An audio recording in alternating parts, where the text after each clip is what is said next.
Process now reintegrating these players as they come back? I think it depends obviously on each individual. Depends on who we're playing and when we're playing them. So we play Friday, we play a great team and a massive game for us, our club and city. And so put that all in. What do we need to be tactically? What do we need to be at the beginning of the game? What do we need to be at the end of the game? And look, we're sad to see players back as early as they are. But everyone is back. Everyone has an incredible mindset and physically, mentally, emotionally doing well. I think that they've all had the time that they individually need. So yeah, right now, as it stands, a couple of days out, everyone's good to get straight back involved. And you know, the part that makes this fun is the crew that has been playing and delivering and doing great quality during this period.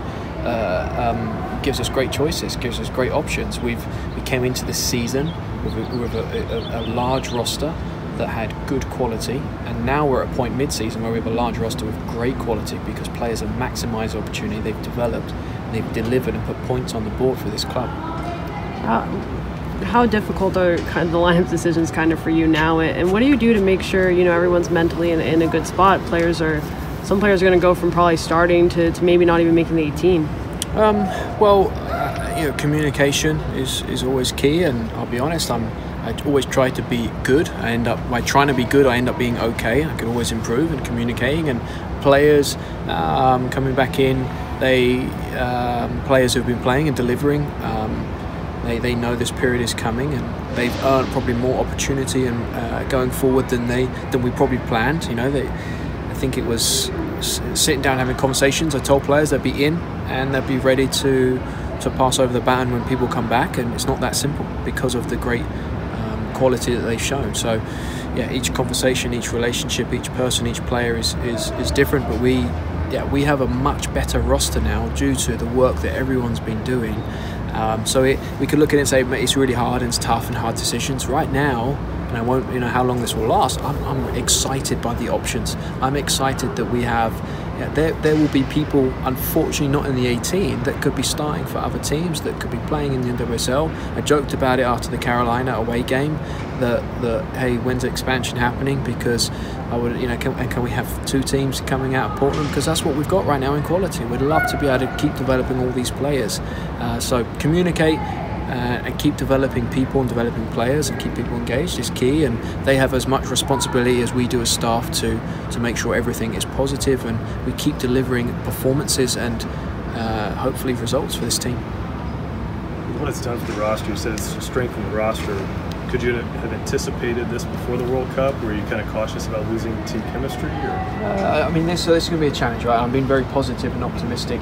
This is going to probably be the biggest challenge of the season. This next 2 to 4 week period. Been here before a couple of times with Portland or in another club, and this is going to be a challenge. That it's going to be great competition. It's going to be the competition out here will be tough and the intensity will be high.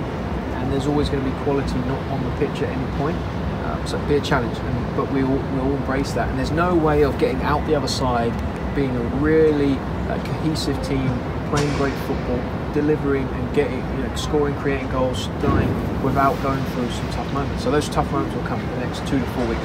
Right now, everyone is on cloud 9. We're playing rain at home on Friday. We've got the best fans in the world.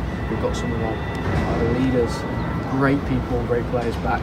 The vibe is great, and yeah, of course the challenge will be over the next 2 to 4 weeks, and we stay focused on who we are and how we deal with challenge and how we deal with things like this, and ready to keep moving forward. What are your plans for the final on Sunday? I get to be at home with my 5-year-old daughter and watch US, and let's see who it is, and watch this final. I haven't watched many games. It's been in the evening. I watched back the games, and I was FaceTiming her the other day. I had a daughter who was going nuts for USA, and I had a wife who was cheering for England. So I was FaceTiming her from work, and after each goal, seeing who was happy, who was sad. So I told her yesterday, I said, hey, the best part is that I get to be home Sunday morning, 8 AM, to be able to watch it, and we get to cheer on England on Saturday morning before I head into work.